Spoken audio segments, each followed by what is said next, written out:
Hello दोस्तों, उम्मीद करता हूँ कि आप सभी अच्छे होंगे। दोस्तों आज फिर मैं आपके लिए बहुत इंपॉर्टेंट टॉपिक लेके आया हूँ। वो जो टॉपिक है कि जब भी मान लीजिए आपने अपने सिस्टम के अंदर जो रैम लगाई है या फिर रैम लगी है, आप उसकी डिटेल देखना चाहते हैं। तो मान लीजिए आप जो डिटेल है वो किसी सॉफ्टवेयर के थ्रू देखना चाहते हैं। मान लीजिए आपने जो सॉफ्टवेयर इस्तेमाल किया वो CPUZ या फिर मान लीजिए स्पेसी है, जो ज़्यादातर मोस्ट कॉमन इस्तेमाल किए जाते हैं। पर मान लीजिए कोई आपने और भी सॉफ्टवेयर इस्तेमाल किया तो वहाँ पर आप देखते हैं, अगर रैम की डिटेल में देखते हैं तो मान लीजिए कि आपने जो अपने सिस्टम के अंदर वहाँ पर जो DDR3 की रैम लगाई है पर वो 1600 मेगाहर्ट्ज़ की है, पर वो उन सॉफ्टवेयर के अंदर जो आपको 800 मेगाहर्ट्ज़ की रैम वहाँ पे शो कर रहा है, मान लीजिए CPUZ या फिर स्पेसी। ऐसे मान लीजिए आपने कोई और सिस्टम है और उसके अंदर जो मान लीजिए आपने 3200 मेगाहर्ट्ज़ की रैम लगाई है DDR4 में, पर वो आपको सॉफ्टवेयर में वहां पे आपको वो 1600 मेगाहर्ट्ज़ की रैम शो कर रहा है। मतलब आप कोई सा भी सॉफ्टवेयर ले लिए, ज्यादातर वहां पे आपको इसी तरह शो करेगा। तो दोस्तों आपको लगता है कि हमारी जो रैम इंस्टॉल किया है कि वो जो है कम मेगाहर्ट्ज़ की रैम है, और जबकि हमने बाई जो की थी वो 3200 मेगाहर्ट्ज़ की थी। मान लीजिए कोई भी रैम हुई, मान लीजिए वो आपने ज्यादा मेगाहर्ट्ज़ की बाई की थी पर वहां पे वो कम शो कर रहा है। तो दोस्तों आप कंफ्यूज रहते हैं, क्या जो हमारा सॉफ्टवेयर वो गलत शो कर रहा है या फिर अगर हमारा सॉफ्टवेयर सही शो कर रहा है, क्या हम जो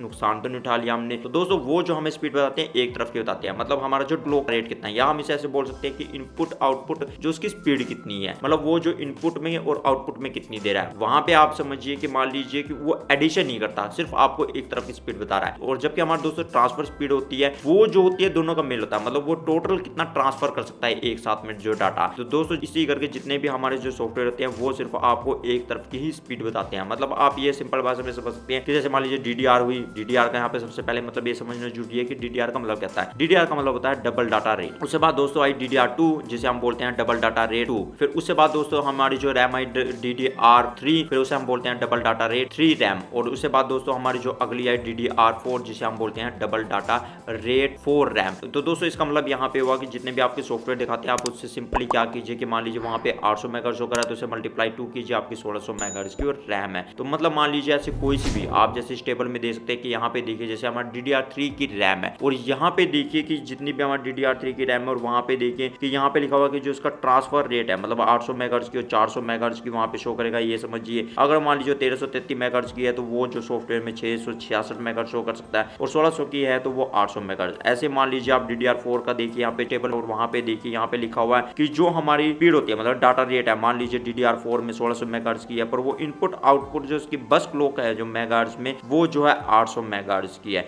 यहाँ पे आप देख सकते हैं इस टेबल में कि वहाँ पे देखिए क्लॉक हर्ट्ज़ आपको बताया गया है, वो ये नहीं बताया गया कि उसकी जो टोटल जो ट्रांसफर स्पीड है वो कितनी है। तो वो जो होती है हमारी मान लीजिए कि वो जो है 1600 मेगाहर्ट्ज़ की है, मतलब जो इनपुट आउटपुट दोनों को मिलाकर, पर यहाँ पे वो जो अकेली शो करता है। आप देखिए इसमें देखिए आगे कि यहाँ पे मान लीजिए कि जैसे मैंने बताया 2400 को वो वहाँ पे शो करेगा 1200 मेगाहर्ट्ज़। ऐसे मान लीजिए 2666 मेगाहर्ट्ज़ उसको 1333 मेगाहर्ट्ज़ रैम शो करेगा। तो यहाँ पे आप इस टेबल में देख सकते हैं कि वहाँ पे वो आपको हाफ में शो करेगा। कई जगह पे होता है सॉफ्टवेयर में मान लीजिए, या फिर मान लीजिए विंडोज 10 है, वहाँ पे आपको पूरा प्रॉपर शो कर सकता है कि ये जो रैम है इतने मेगाहर्ट्ज़ की है और पूरा एक्यूरेट से। पर जितने भी आपके सॉफ्टवेयर होते हैं वो आपको रैम डिटेल में देखेंगे, वहाँ पे वो आपको उसकी हाफ स्पीड दिखाएंगे। आप सिंपली उसे मल्टीप्लाई 2 कीजिए, क्योंकि यहाँ पे DDR का मतलब होता है डबल डाटा रेट, तो उसमें दोस्तों आप मल्टीप्लाई करेंगे 2 से तो वो आपकी उतनी ही मेगाहर्ट्ज़ की रैम आएगी जितनी आपने लगाई थी। दोस्तों अगर मान लीजिए कोई ऐसा केस होता है जिसमें आपने 2666 मेगाहर्ट्ज़ की रैम जो बाई की है और आपने वहाँ पे इंस्टॉल किया, और वहाँ पे वो CPUZ स्पेसी या कोई सॉफ्टवेयर में वहाँ पे आपको मान लीजिए वो हाफ भी नहीं शो कर रहा है, मान लीजिए वहाँ पे वो 1333 मेगाहर्ट्ज़ की नहीं शो कर रहा है या उसके थोड़ी आसपास भी नहीं शो कर रहा है, तो आप सिंपली क्या कीजिए कि वहाँ पे जो उसका रैम का मॉडल नंबर दिया होता है उसे नेट पे सर्च कीजिए, और वहाँ पे देखिए कि वो जो मॉडल नंबर आपका बिल्कुल वही एक्यूरेट है कि नहीं, और उसमें आपको वहाँ पे इसकी स्पेसिफिकेशन में पता चल जाएगा कि इसकी डिटेल में कि ये जो रैम है कितनी है। अगर मान लीजिए वो आपको मॉडल नंबर नेट पर नहीं मिलता और वहाँ पे इसकी रैम फ्रिक्वेंसी कम है, तो आप ये समझिए कि जो रैम के ऊपर लेबल लगा हुआ था वो जो है डुप्लीकेट रैम है। मतलब आप ये समझ सकते हैं कि वो जो लेबल लगाया है उसके ऊपर रैम के ऊपर वो जो है किसी और रैम का लेबल है, और असल में वो कोई और रैम है। तो दोस्तों उम्मीद करता हूँ आपको पता चल चुका कि हमारे जो CPUZ या फिर स्पेसी सॉफ्टवेयर होता है, या फिर मान लीजिए कोई और सॉफ्टवेयर, जब हम उसकी रैम की स्पेसिफिकेशन में आते हैं मतलब रैम की डिटेल में देखते हैं, तो वहाँ पे ये सॉफ्टवेयर होते हैं कम मेगाहर्ट्ज़ क्यों शो करते हैं, मतलब उसकी हाफ क्यों शो करते हैं। तो दोस्तों उम्मीद करता हूँ आपको वीडियो अच्छी लगी होगी। तो दोस्तों अगली वीडियो में आपको फिर मिलता है, तब तक सीखते रहिए और आगे बढ़ते रहिए।